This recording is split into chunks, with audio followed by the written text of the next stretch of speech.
You keep becoming someone new. But what if wholeness cannot improve? Every year, the world performs the same ritual. 10, 9, 8. Fireworks explode across the sky. Champagne pours into raised glasses. Music swells. And somewhere inside the noise, millions of people silently agree to the same idea again. This year, a new me. A better body. A better mindset. A better routine. A better relationship. A more healed version. A more disciplined version.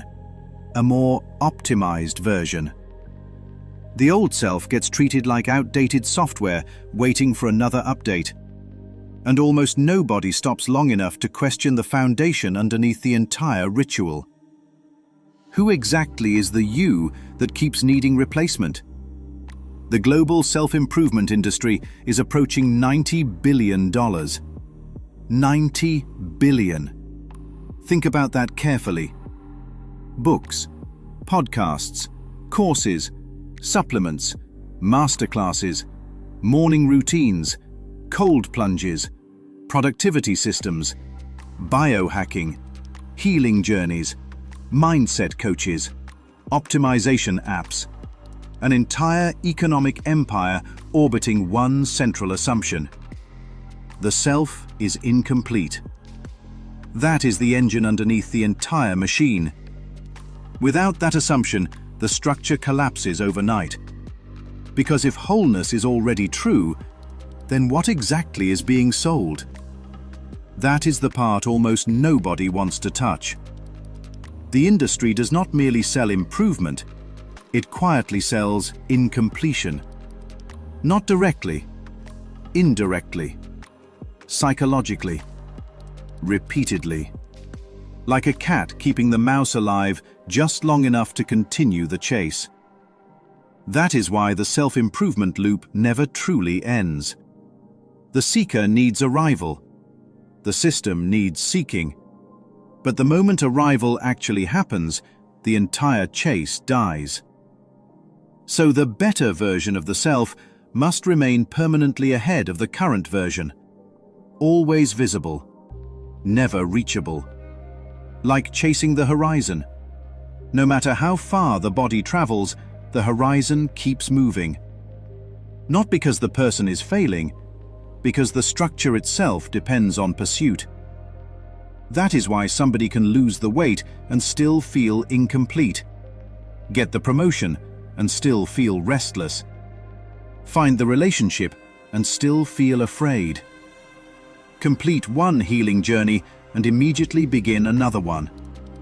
The target keeps relocating because the unfinished self was never the problem being solved. It was the product being maintained. Modern culture calls this ambition. But psychologically, something much deeper is happening. The ego has learned how to weaponize infinity itself. Not eternity, infinity. There is a difference.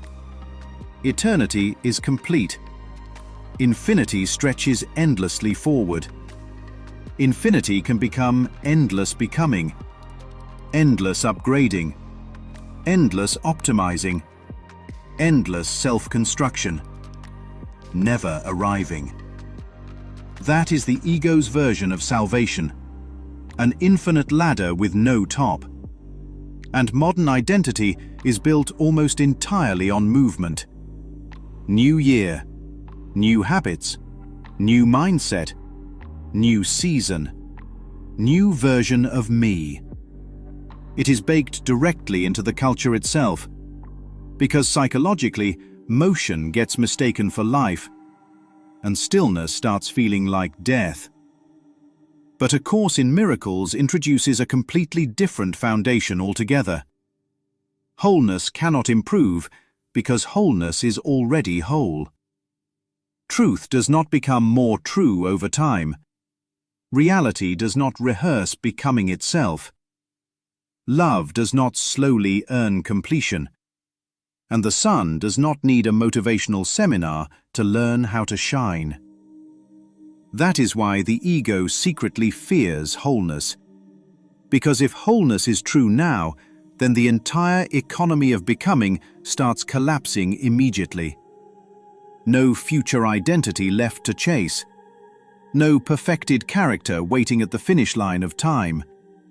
No upgraded self standing somewhere in the future, finally worthy of peace. The entire pursuit structure begins trembling. That is why people become addicted to becoming itself.